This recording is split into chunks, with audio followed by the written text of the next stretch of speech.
हरे राम राम राम हरे हरे, हरे कृष्ण कृष्ण कृष्ण हरे हरे, हरे राम राम राम हरे हरे, हरे कृष्ण कृष्ण कृष्ण हरे हरे। ब्रह्मानन्दं परमसुखदं केवलं ज्ञानमूर्तिं द्वन्द्वातीतं गगनसदृशं तत्त्वमक्षादिलक्ष्यम् एकं नित्यं विमलम् अचलं सर्वधी साक्षिभूतं भावातीतं त्रिगुणरहितं सद्गुरुं तं नमामि। नमामि सद्गुरु शान्तं सच्चिदानन्दविग्रहं पूर्णब्रह्मपरानन्दैशम् आनन्दीवल्लभं सद्गुरु सच्चिदानन्दं केवलं करुणाकरं ज्ञानयोगेश्वरं वन्दे ज्ञानदेवा पुनः पुनः। ओम नमो ज्ञानेश्वरा करुणाकरा दयाळा, तुमचा अनुग्रह लाधलो पावन झालो चराचरी, मी कलाकुसरी काहीच नेने बोलतो वचने अतिभाविका, एका जनार्दनी तुमचा दास त्याची आस पुरवावी। सर्व संतांना वंदन, सद्गुरुनाथांना वंदन, ज्ञानेश्वर माऊलींना वंदन, आपणा सर्वांना वंदन करून आजच्या सेवेला प्रारंभ। मागच्या चिंतनामध्ये आपण 20 नंबरच्या श्लोकाचा विचार चालू होता।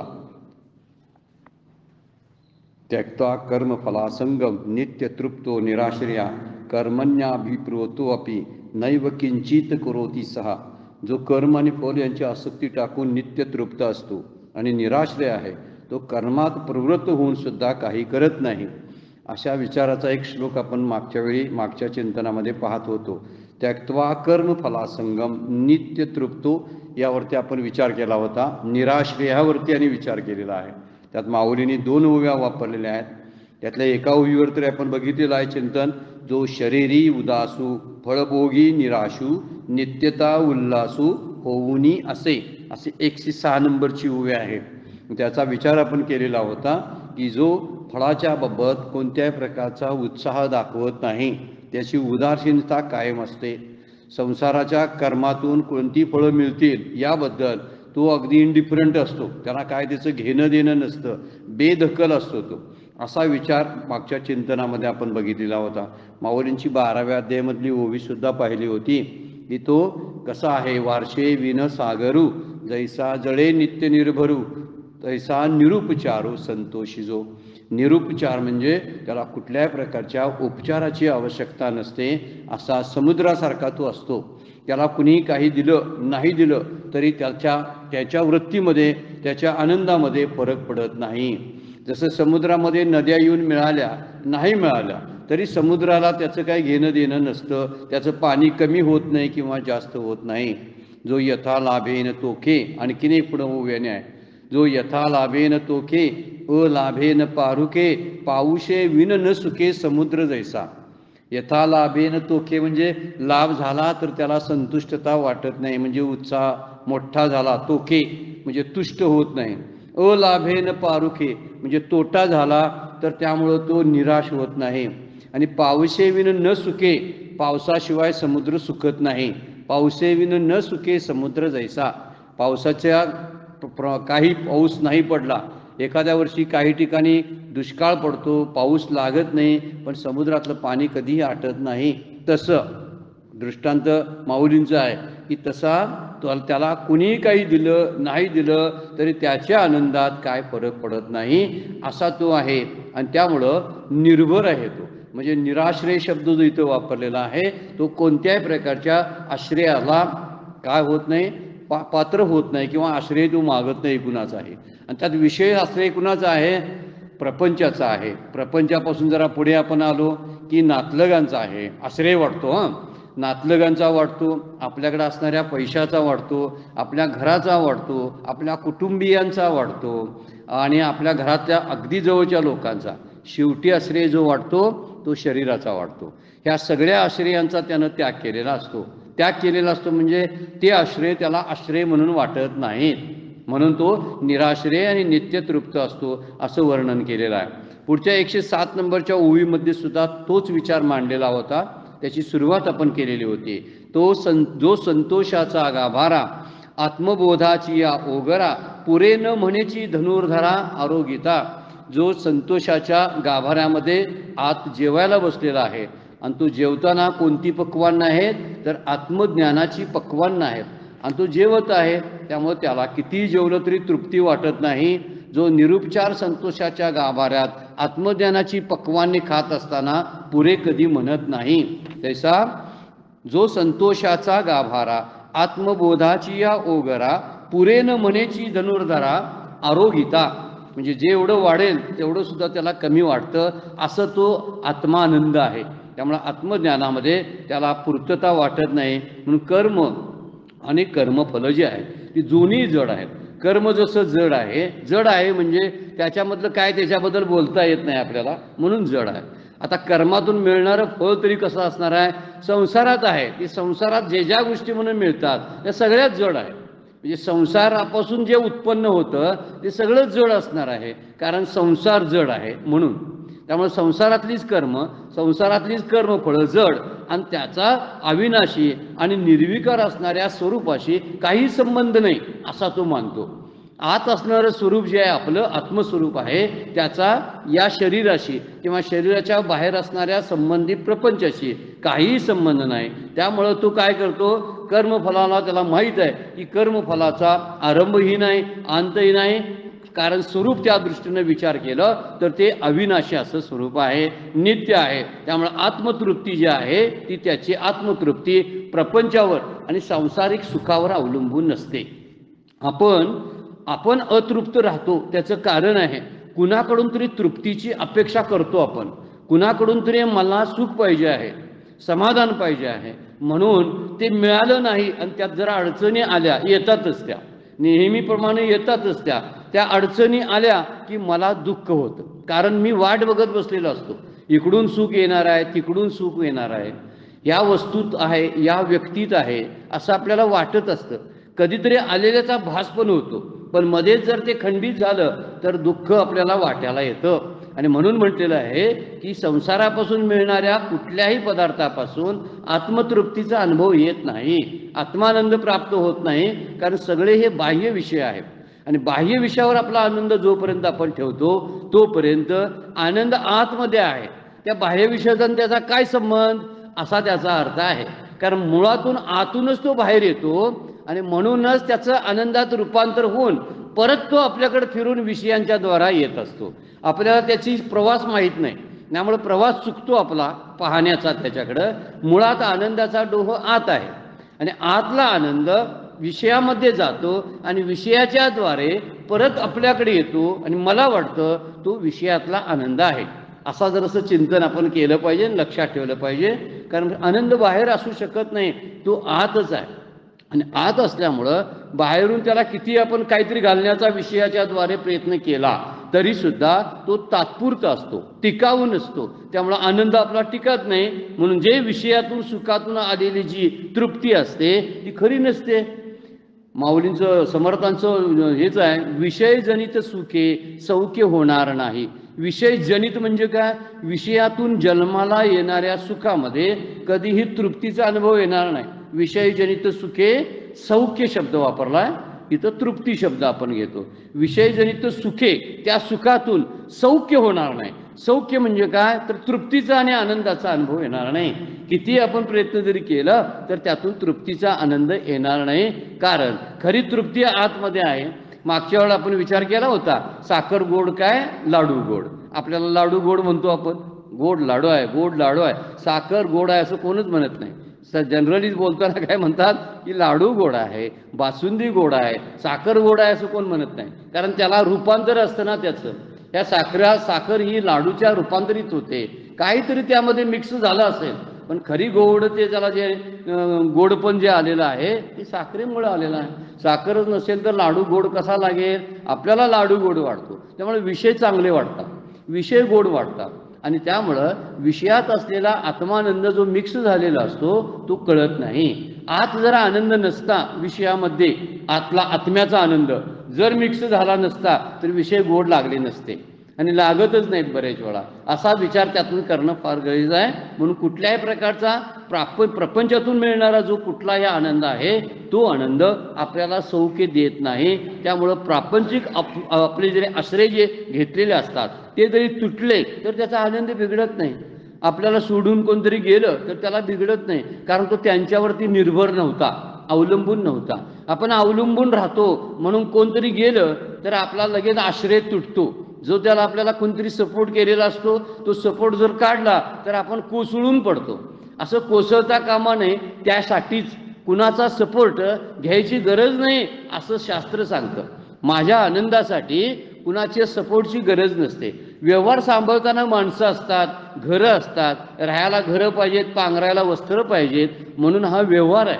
म्हणून काय त्यात माझा आनंद आहे असं समजून कुणी चालू नये हे सांगणं त्यामध्ये. जरासं ते मदत करत असतं, आपल्या आनंदाला पांघरून घालण्याचा प्रयत्न करत असतं. पण खरा आनंद जो आहे तो आतमध्ये आहे.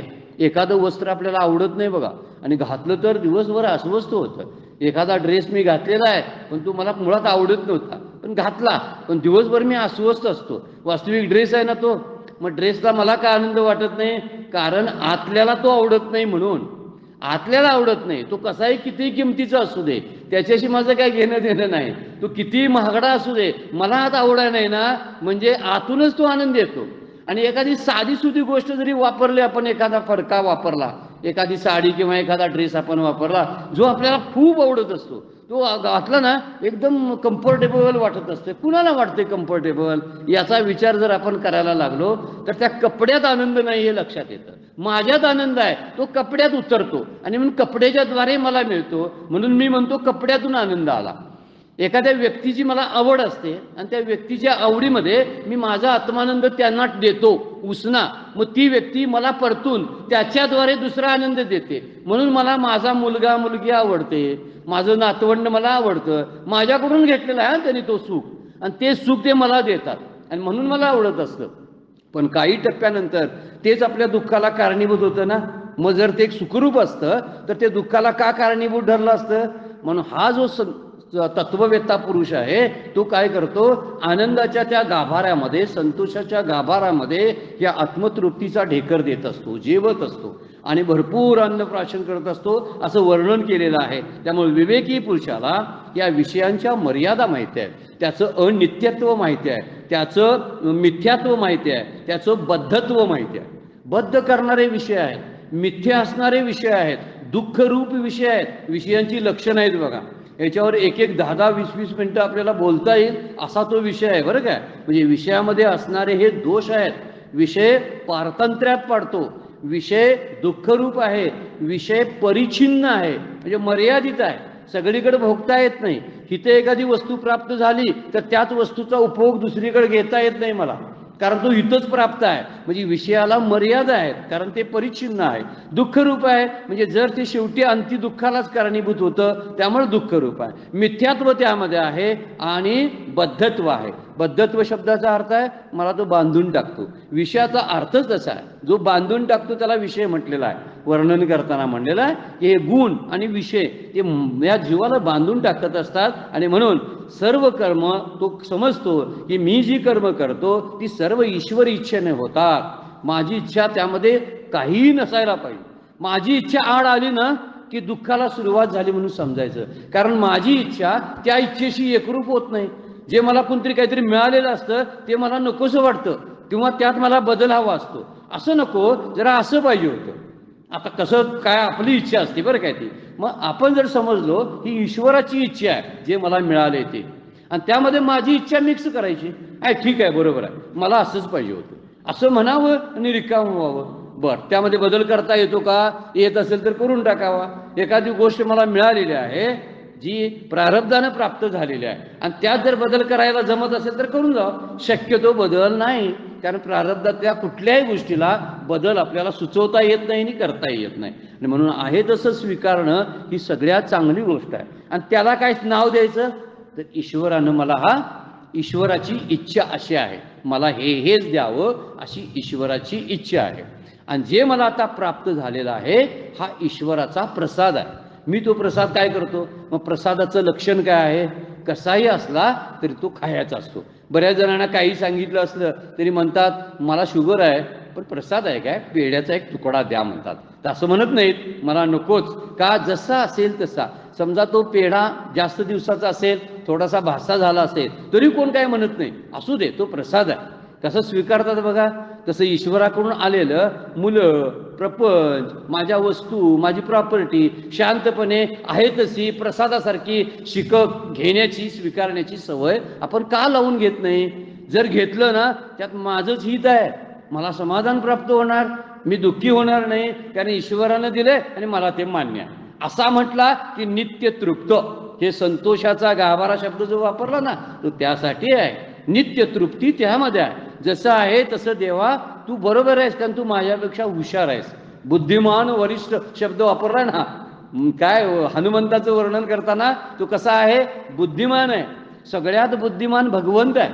माझी बुद्धी कसली आहे? मला दिलेली बुद्धी त्यानं दिली, मग तो किती बुद्धिमान असेल?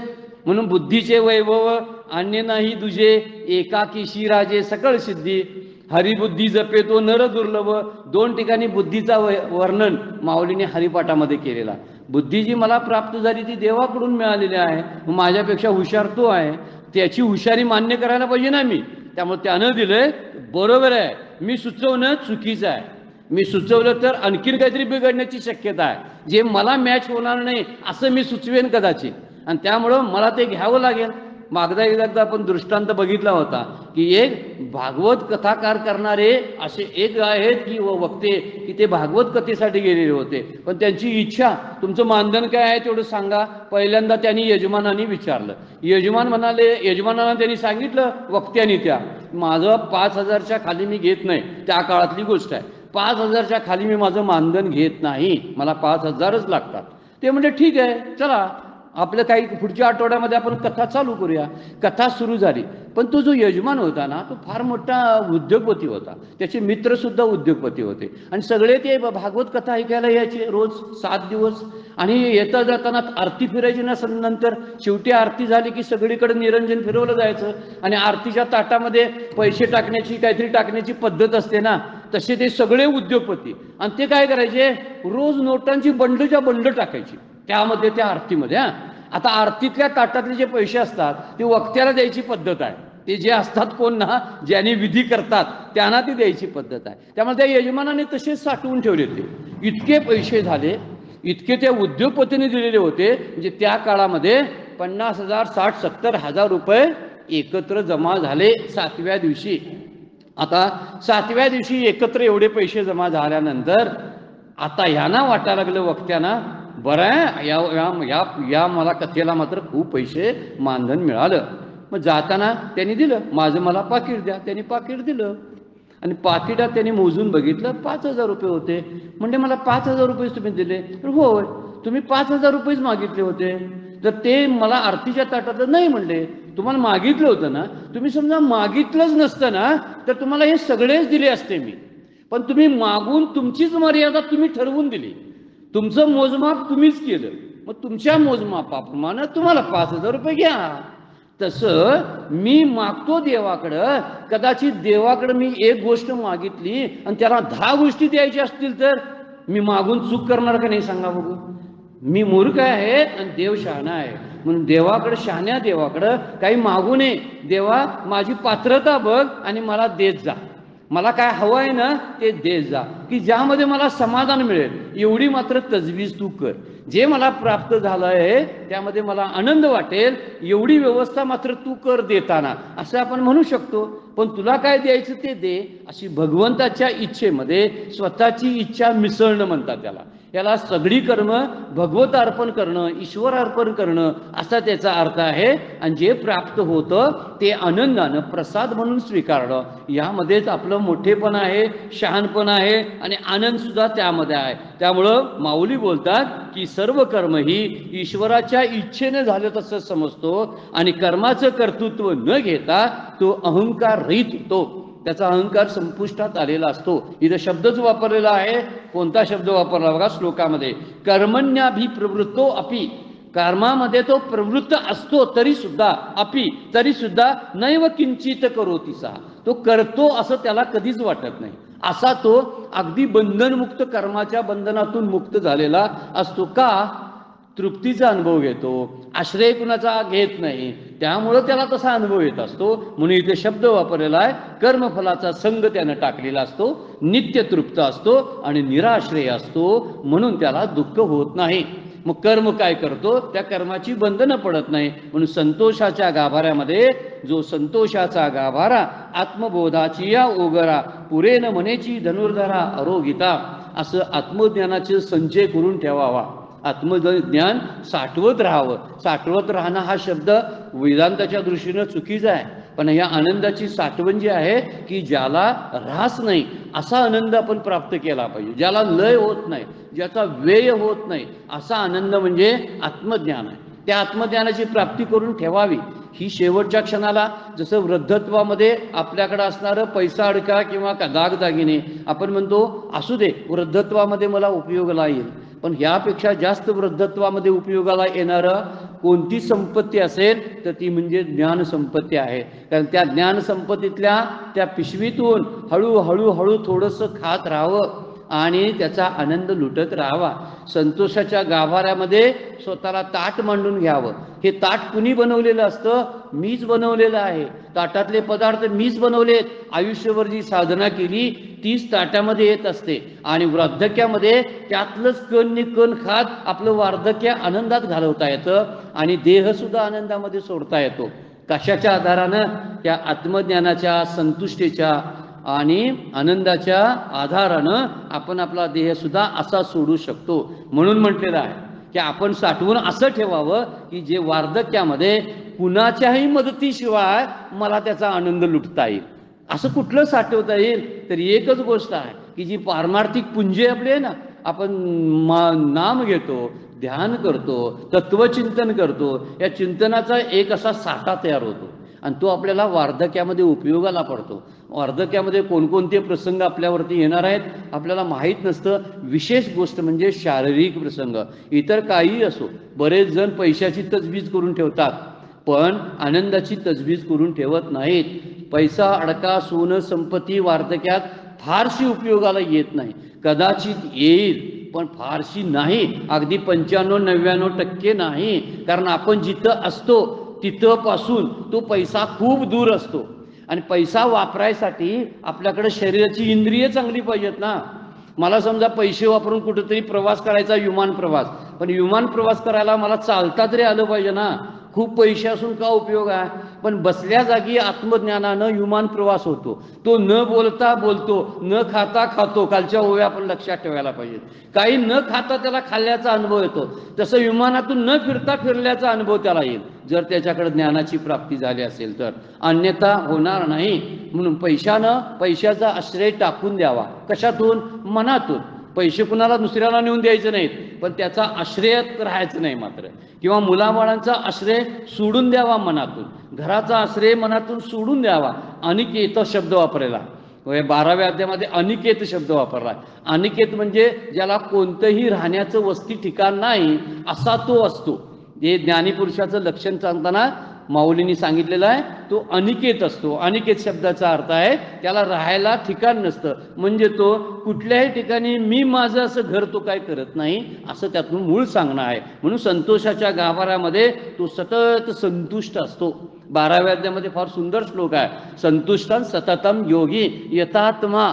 शब्दाने यथात्मा पुढे आलाय पुढच्या श्लोकामध्ये. यथात्मा दृढ निश्चय मया अर्पित मनोबुद्धिर्यो मदभक्त समे प्रिया. मला कुठला भक्त आवडतो? यथात्म झालेला, ज्यानं चित्ताचं बरोबर संयमन करून ठेवलेलं आहे. संतुष्ट सतत योगी आणि यथात्मा दृढ निश्चय आणि मयार्पित बुद्धी पाहिजे. त्यानं आपली बुद्धी मला अर्पण केलेली पाहिजे. मगाशी आपण बुद्धीचा विचार केलाच, ही बुद्धी त्याला अर्पण करावी म्हणजे ज्ञानाची प्राप्ती त्याच्याकरवी व्हावी. माझ्या बुद्धीतून मला ज्ञान मिळणार नाही, हे एक लक्षात ठेवावं आणि आपली बुद्धी त्याला अर्पण आणि सतत संतुष्ट राहणं ही फार महत्त्वाची गोष्ट आहे. आणि हळूहळू ही संतुष्टता हळूहळू परावर्तित होते. म्हणून साधनेचा ओघ कधी कमी करू नये. रोजच्या रोज नियमाची साधना करत जावं. ठरलेल्या वेळी ठरलेल्या ठिकाणी ते काय असेल ती ठरलेली कोणती साधना आहे, ठरलेलं नाम आहे, ते नाम व्यवस्थित पद्धतीने घेत राहावं आणि मग त्याचा कुठल्याही प्रकारच्या त्यात आणि फळाची इच्छा करत बसू नये. हे आणि एक आहे, प्रापंचिक फळांची तरी इच्छा करतोच आपण. आज असं काम केलं ह्यातून मला हे फळ मिळायला पाहिजे, तर सकाळी नाम घेतानाही म्हणतो आपण, हे नाम घेतलं, आता माझं आजचं दिवसभराचं काम व्हायला पाहिजे. त्या अमक्या साहेबाला भेटायला निघालोय, त्याची भेट व्हायला पाहिजे आणि माझं काम व्हायला पाहिजे. का? सकाळी मी नाम घेतलं ना. आता या नामाकडून जर परत रिटर्न्स जर मागत असेल ना, तर हे नाम टिकून राहत नाही. म्हणून या साधनेचं फळ जे आहे, ही परिपक्व व्हावी लागते साधना. आणि जेव्हा साधना परिपक्व होते तेव्हाच त्याचा आस्वाद घेता येतो, अन्यथा घेता येत नाही. ही लक्षात ठेवण्यासारखी गोष्ट आहे बरं का. म्हणून परिपक्वता असायला पाहिजे साधनामध्ये. आणि पक्व होईपर्यंत आपण पक्व करायची नाही. कोणतीही साधना हळूहळू पक्व होते. नेहमी साधना करावी, साधनेबद्दल आग्रह असावा, साधनेच्या फळाबद्दल मात्र उदासीनता असावी. साधनेतून मिळणारे फळं काय मिळतात ती मिळो, पण साधनेचा मात्र रोजचा आग्रह असायला पाहिजे. प्रपंचात कसा हट्ट करतो आपण, असंच पाहिजे, तसंच पाहिजे, याच रंगाची कपडे पाहिजे, तसलाच पदार्थ खायला पाहिजे, हा हट्ट जसा करतो तसंच एवढाच वेळ मी नाम घेणार, एवढा वेळ मी ज्ञानेश्वरीचा अभ्यास करणारच असं का म्हणत नाही. तिथं फक्त च नसतं, तिथं जमलं तर बघूया, आणि प्रपंचात मात्र तिथं च लावून करतो आपण. हे असलंच पाहिजे असं प्रपंचामध्ये आग्रह असतो. पण ही साधना परिपक्व होईपर्यंत वाट बघावी लागते. तुकाराम महाराज अभंग आहे त्यांचा, पिकली या सेंद कडूपणा गेले, तैसे अम्हा केले पांडुरंगे. आठव नाठव गेला भावा भाव, झाला स्वयंमेव पांडुरंग. वर्णन फार सुंदर केलेलं आहे. पण पहिलाच तो तुकडा आहे ना, पिकलिया सेंद नावाचं जे फळ एक आहे, ते पिकलं की त्यात पहिल्यांदा ते कच्चं असताना कडू असतं, आणि ते कडवटपणा असतो, त्यावेळी खाता येत नाही. त्याचा थोडंसं ते काय होतं, अगदी तुरट लागतं. पण जेव्हा ते पिकतं तेव्हा गोडपणा त्यामध्ये येतो. तसं साधनेना पिकल्यानंतर परिपक्वेनंतर गोडपणा येतो, त्याचा उथळपणा संपायला जातो, त्याची खळखळाट बंद होतो. नदी जशी समुद्राला मिळते तेव्हा जाताना वाजत गाजत जात असते, पण जेव्हा समुद्रात मिक्स होते त्यावेळी तिचा आवाज कंप्लीट बंद होतो, पूर्णपणे मौनात जातं. पण हीच परिपक्वता साधनेतून आपल्याला यायला पाहिजे. आपण मौनात जायचा अभ्यास करायला पाहिजे. इथं संतोषाच्या गाभाऱ्यामध्ये प्रवेश करणारा एका सत्पुरुषाचं वर्णन केलेलं आहे. आपण ही मौनाच्या गाभाऱ्यामध्ये दिवसातले काही वेळ तरी घालवावेत आणि आतला आनंद पाहावा. पण मौन साधत नाही बऱ्याच जणांना. काही जण नुसतं तोंडानं न बोलणं याला मौन म्हणतात, पण त्याच्यापेक्षा बोलायची इच्छा न होणं हे एक दुसरं मौन आहे. आणि तिसराने आहे की बोलायची उर्मीच न येणं. आणि चौथं आणि महामौन म्हणतात, बोलून न बोलल्यासारखं करणं.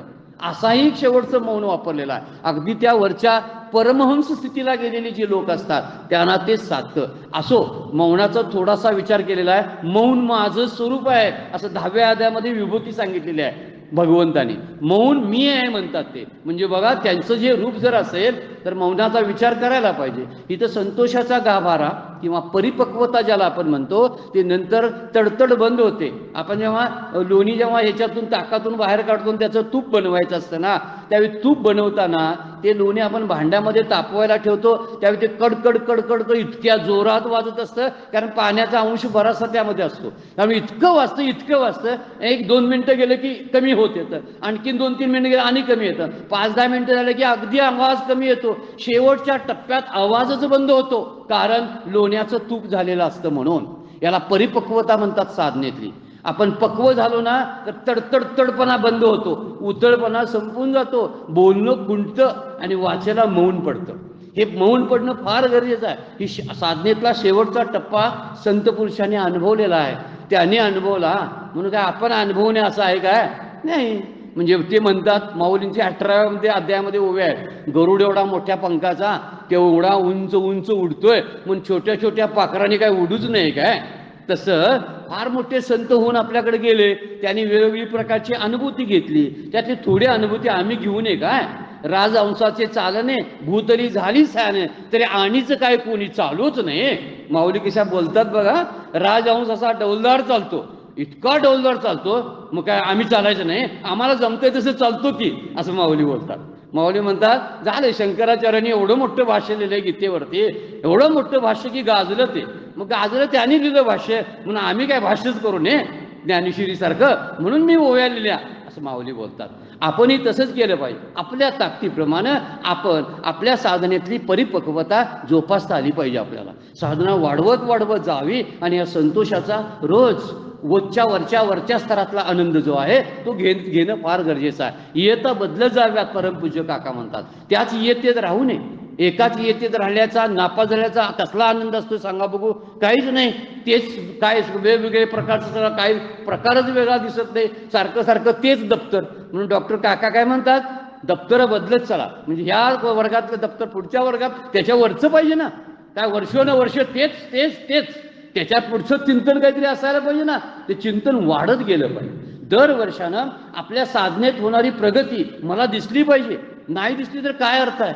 दुसऱ्यांना काही दिसायची गरज नाही, पण आपण दुसऱ्याला दाखवण्याचा प्रयत्न करत असू तर ते चुकीचं आहे, तो दंभ होतो. आपण आपल्याला प्रगती करायला पाहिजे आणि ही प्रगती जोपासता येते, पाहता येते आपल्याला. पण ती बघितली तर, म्हणून इथं म्हणलेलं आहे, संतोषाच्या गाभाऱ्यामध्ये जेवणारा असा हा आत्मतृप्त जो पुरुष आहे त्याला जगाचं काही दखल घ्यायची गरज नाही.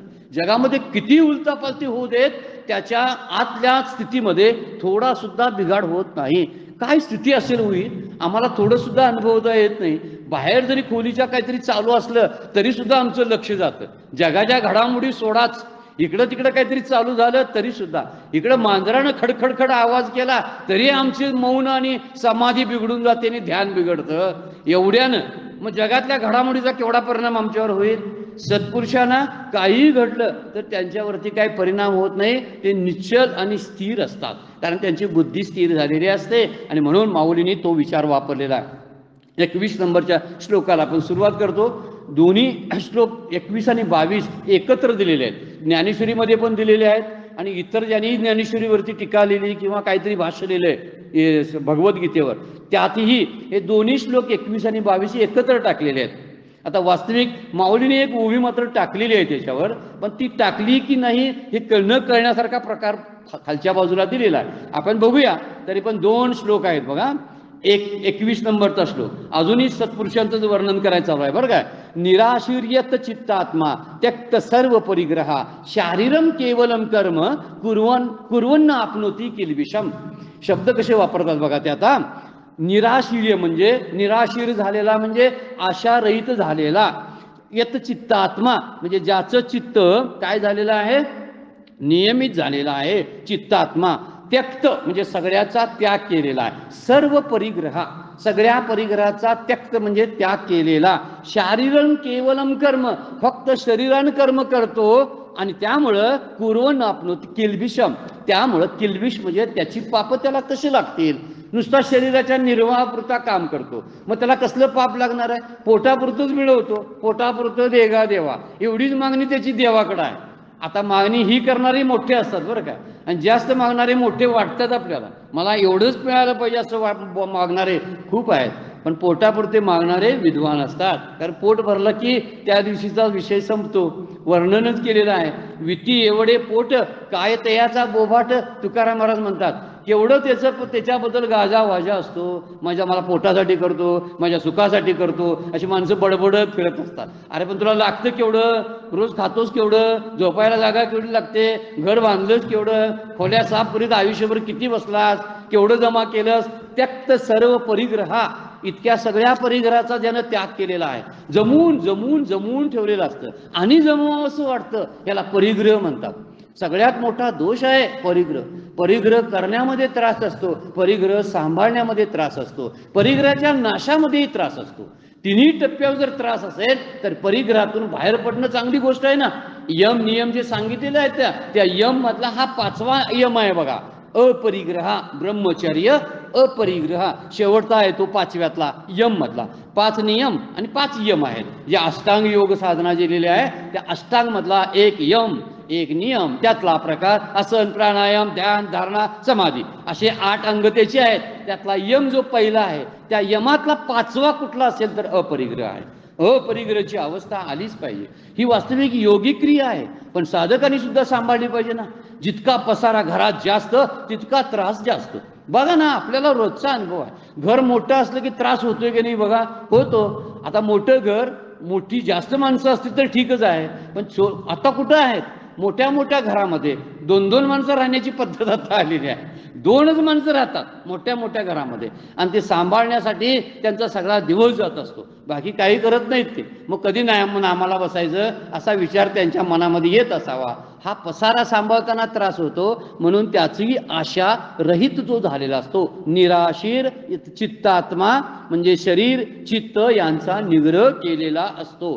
आणि त्यक्त सर्व परिग्रहा सर्व भोग साधनांचा ज्याने त्याग केलेला असतो तो पुरुष केवळ देहस्थितीला उपयोगी असे कर्म करीत असला म्हणजे शारीरम केवलम कर्म कुर्वन् आपनुती जरी करत असला तरी पापाला प्राप्त होत नाही. न किल्बिषम पापाला प्राप्त होत नाही. किल्बिषम म्हणजे वास्तविक दोष. पाप शब्द वापरण्यापेक्षा दोष शब्द वापरलेला बरा आहे. उगीच जाडजूड शब्द वापरला की त्याची उगीच धास्ती वाटायला लागते. पाप हे दोषच असतात म्हणून त्याला दोष म्हणावं. कुठल्याही प्रकारचे दोषाला तो पात्र होत नाही, कारण फक्त शरीरापुरतं कर्म करतो, कसल्याही प्रकारची आशा राहिलेली नसते.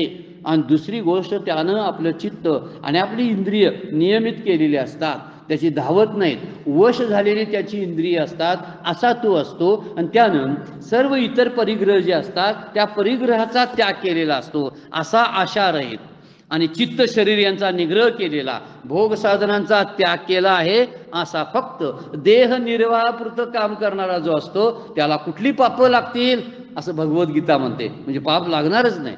आपल्याला जरी या पापापासून निर्लिप्त व्हायचं असेल हा उपाय सांगितलेला आहे, जो सत्पुरुषांनी आपल्या आयुष्यामध्ये वापरला. आपणही वापरूया, जमेल तेवढा वापरूया, आशारहित होऊया. एवढी जितकी आशा जितकी जास्त तितकं धावणं जास्त असतं. आपल्याला रोजचा अनुभव आहे आशेतून आपल्याला. एक संस्कृत सुभाषित आहे, आपण पुन्हा पुन्हा ते म्हणतो. मागच्या वेळा मी बोलून वाचून दाखवलं होतं ते, मला ते पाठांतर अजून झालेलं नाही, पण त्याचा अर्थ असा आहे, आशेनं बद्ध झालेले जे बांधलेले जी पुरुष असतात ते खूप धावत असतात. आशेनं ज्यांचे पाय बांधलेले आहेत ते खूप धावतात. आणि आशेनं रहित झालेले मुक्त पुरुष आहेत हे पांगळे असल्यासारखे पडून असतात. वास्तविक त्यांचे पाय मोकळे आहेत. कुणाचे? मुक्त पुरुषांचे पाय मोकळे आहेत, पण ते धावत नाहीत. आणि ज्यांचे पाय आशेनं बांधलेले आहेत ते मात्र रात्रंदिवस धावत असतात. किती विचित्र विडंबन केले बघा त्या सुभाषितकारानं. आणि लक्षात ठेवण्यासारखं आहे, आपण जितके आशाबद्ध होऊ, आशा कशी असते, उद्या असं होईल, उद्या परवा असं होईल, आज नाही पुढच्या वर्षी तरी होईल, त्यांच्यामध्ये बदल होतील. आता तसे वागतात, नंतर असे होतील. ह्या प्रपंचामध्ये बदल होतील अशी अपेक्षा ठेवणंच म्हणजे आपल्याला दुःखाला कारणीभूत ठरण्यासारखी गोष्ट आहे. कुठल्याही प्रकारची आशा ठेवण्याचा अर्थ नाही.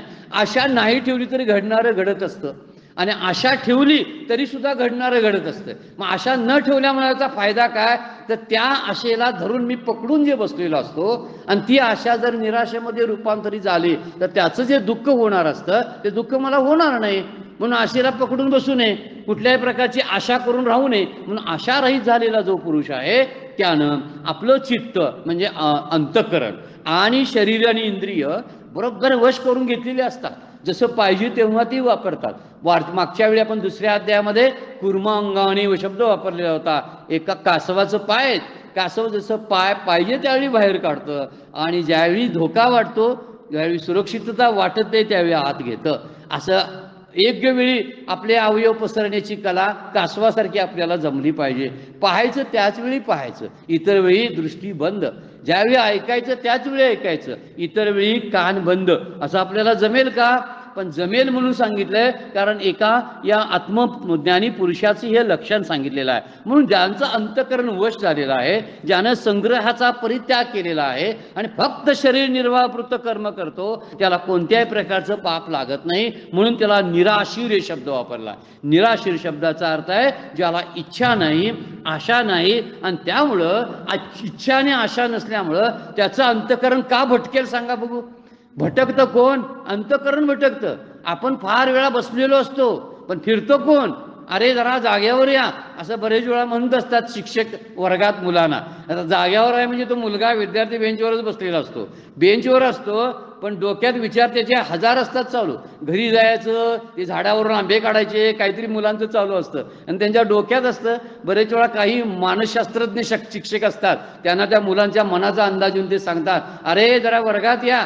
वर्गात या म्हणजे ती वर्गातच असतात, पण भटकत असते मन, त्यांचं अंतःकरण भटकत असतं, आपलंही अंतःकरण भटकत असतं. त्यामुळे या चित्तामध्ये कोंबलेला सगळा प्रपंच आहे ना, हा घेऊन हे ओझं सावरतच फिरत असतोय आपण. तीर्थयात्रेला गेलो तरी बरोबर हे ओझं असतं, मंदिरात गेलो तरीही ओझं असतं, कीर्तन प्रवचनाला बसलं तरी ओझं घेऊनच बसतो. आणि हे ओझं सांभाळता सांभाळता सांभाळता करणं रडणं सगळं चालू असतं. भीती, कोणतरी नेईल, काहीतरी होईल याची भीती चालूच असते. म्हणून घर जरी घराजवळ असलं तर ते मनातलं घर वेगळंच असतं. आपण घरात घर बांधावीत, पण मनात घर बांधू नये म्हणतात. आपण मनात घर बांधतो, त्यामुळे त्या घरामुळं आपल्याला घरघर लागते. परमपूज्य काका म्हणतात, आम्हाला जी घरघर लागते ना, ती मनातल्या घरामुळं लागते. बाहेरची घरं काय त्रास देतात हो. आता माझं घर कोल्हापुरामध्ये आहे, काय त्रास द्यायला लागले काय सांगा बघू. काय त्याच्या खापऱ्या आल्यात आणि कुठं आला नाहीसा मालक अजून म्हणून माझ्या डोक्याला येऊन तडकायला लागलेत, किंवा तिथली तावदानं खिडकीची इकडे यायला लागल्यात मला विचारायला, किंवा माझा घरातला फ्रीज उठून तिथंच काहीतरी दंगामस्ती करायला लागलाय. काहीही करत नाहीत, त्यांचं त्यांच्याजवळ असते. मीच म्हणतोय काय झालंय कुणाला माहिती. आता सोलरचं पाणी वापरतच नाही, मग सोलर बंद पडतोय का कुणाला माहिती. बरेच दिवस, अरे तू इथं आहेस, कुठं आहेस, तू सोलर घेऊन कशाला फिरायला लागलास तू. आपण असं भटकतो, तो संसार घेऊन भटकतो. संसार दूर नाही बरं का, संसार सृष्टीमध्ये फार कमी आहे, संसार चित्तामध्ये जास्त आहे. आणि चित्तातला संसारच बोचतो, बाहेरचा संसार बोचत नाही. म्हणून ईश्वर सृष्टी आपल्या दुःखाला कारणीभूत नाही, तर जीवसृष्टी आपल्या दुःखाला कारणीभूत आहे, असा वेदांताचा सिद्धांत आहे. मग जीवसृष्टी म्हणजे कल्पनेनं केलेला मी पसारा, तोच मला त्रास देतो. तो पसाराच्या ठिकाणी तो पसारा असतो, पण माझ्या मनात असतो ना तो. आणि मनात असल्यामुळं माझं अंतःकरण सतत भटकत असतं, उकेच काहीतरी उपद्व्याप करत असतं. भटकणं म्हणजे उपद्व्याप आहे. काका त्याला व्याप करावेत म्हणतात, उपद्व्याप करू नये. व्याप म्हणजे काय करणं, शरीर निर्वाहापुरतं काम करणं. या श्लोकात आले असते. आता जेवढं शरीराला लागतंय तेवढं काम करणं त्याला व्याप म्हणायचा. आणि शरीराच्या पलीकडे जाऊन ज्याची गरज नाही असली कामाने उठाठेवी करत बसून स्वतःचं चित्त काय करणं, मलिन करून टाकणं, याला उपद्व्याप म्हणायचा. मत्सर करायचा, राग करायचा, द्वेष करायचा, कुणाचं तरी वाईट चिंतन करत बसायचं, आणखीन श्रीमंत व्हायची आशा करत राहायचं, याला म्हणायचं उपद्व्याप. वास्तविक हे उपद्व्याप करण्याचा अर्थ नाही. हे उपद्व्याप टाकावेत म्हणजे आपलं अंतःकरण स्थिर होईल. आणि म्हणून हा भोग सामुग्री जी आहे मी मिळवलेली, त्याचा अतिरिक्त संग्रह जो आहे, तो संग्रह तोच आपल्या दुःखाला कारण होतो. म्हणून सांसारिक पदार्थ तो आपलं मानतच नाही, त्यामुळे संग्रहाचा विचारच येत नाही त्याच्यावर. जे सगळे पदार्थ आहेत ना, माझे नाही म्हणतो तो, संसाराचे आहेत म्हणतो. काही वेळा संसाराचे म्हणता म्हणता माझे नाहीत, संसाराचे नाहीत, ईश्वराचे आहेत म्हणतो. आणि शेवटी म्हणतो माझे तरी नाहीतच, संसाराचेही नसतील, कदाचित ईश्वराचेही नसतील, कुणाचे नसतील, पण माझे तरी नव्हेत. ही शेवटच्या मुद्द्यावर आपण आलो पाहिजे. आपण माझं नव्हे एवढं समजलं पाहिजे.